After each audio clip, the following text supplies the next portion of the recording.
The store glittered with wealth. Diamond necklaces sparkled under bright lights, gold bangles gleamed in glass cases, and elegant rings sat like tiny crowns waiting to be chosen. To most people, stepping into this jewelry store was like entering a palace of treasures. But for Arham, a 14-year-old boy with worn shoes and a faded shirt, it felt like walking into a trap. Because the moment he stepped in, laughter followed him. "Look at him," one boy sneered, pointing at Arham's old sneakers.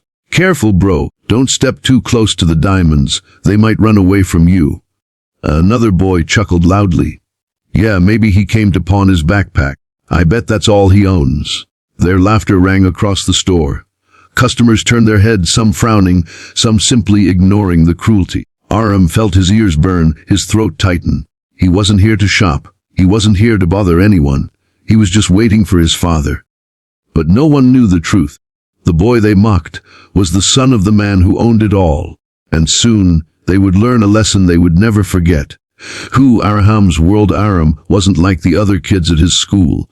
While they bragged about the latest phones, expensive sneakers, and branded clothes, Arham carried a second-hand phone and wore clothes that had been mended more than once.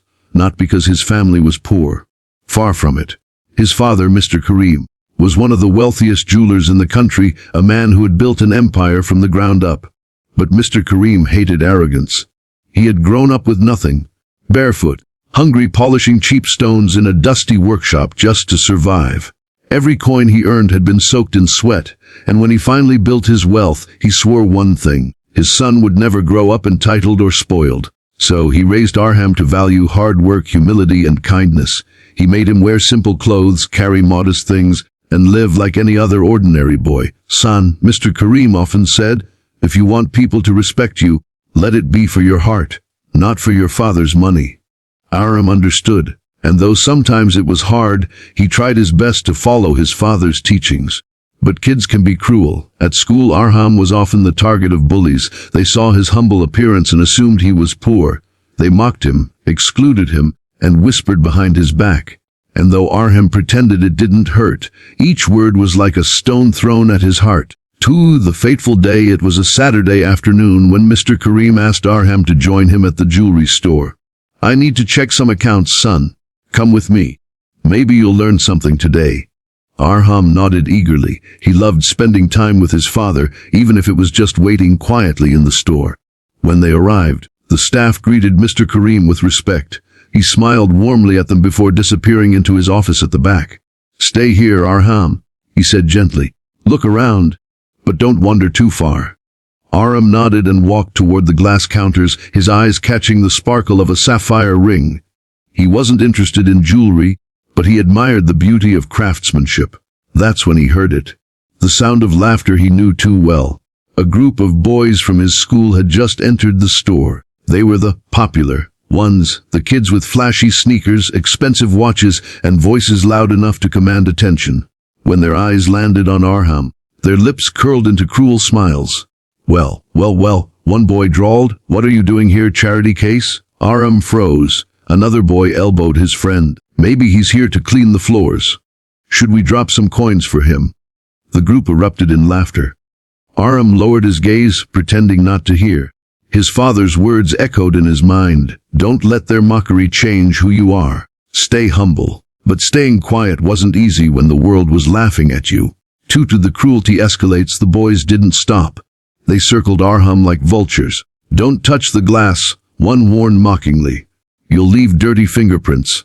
"Yeah." Another added, "These diamonds are worth more than your entire life." Their laughter grew louder, and soon even customers began to notice. Some frowned in disapproval, but others whispered and judged silently. Arham felt his chest tighten. He wanted to disappear. But before the situation could worsen, a gentle voice cut through the noise. "Enough," said Sarah, one of the senior staff members.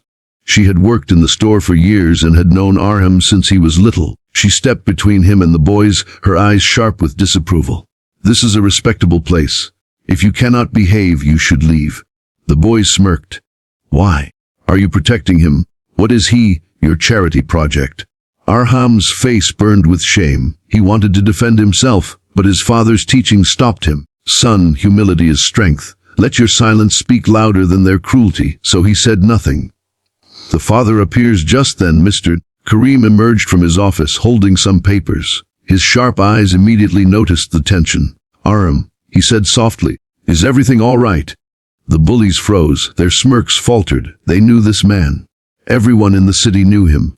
The powerful businessman, the respected jeweler, the man whose name was synonymous with success. One boy stammered nervously, "Yes, sir, we were just joking around." Mr. Karim's eyes darkened. He looked at his son, then at Sarah, then at the group of boys. His silence was heavier than thunder. Finally he spoke. "Do you know who this boy is?" he asked calmly, pointing to Aram. The boys exchanged nervous glances. "This," Mr. Karim continued firmly, "is my son, the heir to everything you see here. One day, this entire store will belong to him." The boys turned pale. Their arrogance melted away like ice under the sun. But Mr. Karim wasn't finished. He walked closer, his voice calm yet powerful. "You judged him by his clothes, by his appearance. You laughed at him because he looks humble. But let me tell you something. Humility is not weakness, it is greatness. Wealth does not give you the right to belittle others. Respect does." The store fell silent. Customers listened intently. Employees stood taller with pride, and Aram felt something he hadn't felt in a long time, pride in himself. To the aftermath, the bullies lowered their heads, too ashamed to speak. One of them muttered an apology, but Mr. Karim didn't let them off easily. "Apologies are only words," he said. "True change comes when you learn to respect people regardless of who they are." He turned to Arham and placed a strong hand on his shoulder. "Never feel ashamed of being humble, son. Your worth isn't in your clothes, it's in your heart." Arham swallowed hard, his eyes shining with unshed tears. For the first time, he realized that silence wasn't weakness, it was strength. The bullies left quietly, their heads hung low. The store returned to normal, but the lesson that day stayed in every heart present. Tooth a lesson for life. From that day on, Aram walked with his head held a little higher. He didn't change his clothes, didn't buy fancy shoes, didn't start showing off. Instead, he carried himself with quiet dignity. And the bullies? Some of them eventually came to him, apologizing sincerely, admitting they had been wrong. The incident had humbled them too. Because sometimes, life teaches its most powerful lessons in the most unexpected places. Closing message to viewers: life will always have people who judge you by your clothes, your shoes, or what you own. But remember this: your true value isn't in material things. It's in your kindness, your humility, and how you treat others. So the next time someone mocks you, don't let their laughter define you. Stand tall, because humility is not weakness. It is the crown of the truly strong. To know, we want to hear from you. Have you ever been judged unfairly for how you looked or what you owned? How did you handle it? Share your story in the comments. We'd love to read your experiences. And don't forget to support our channel. Be kind always. Hit the like button if this story touched your heart.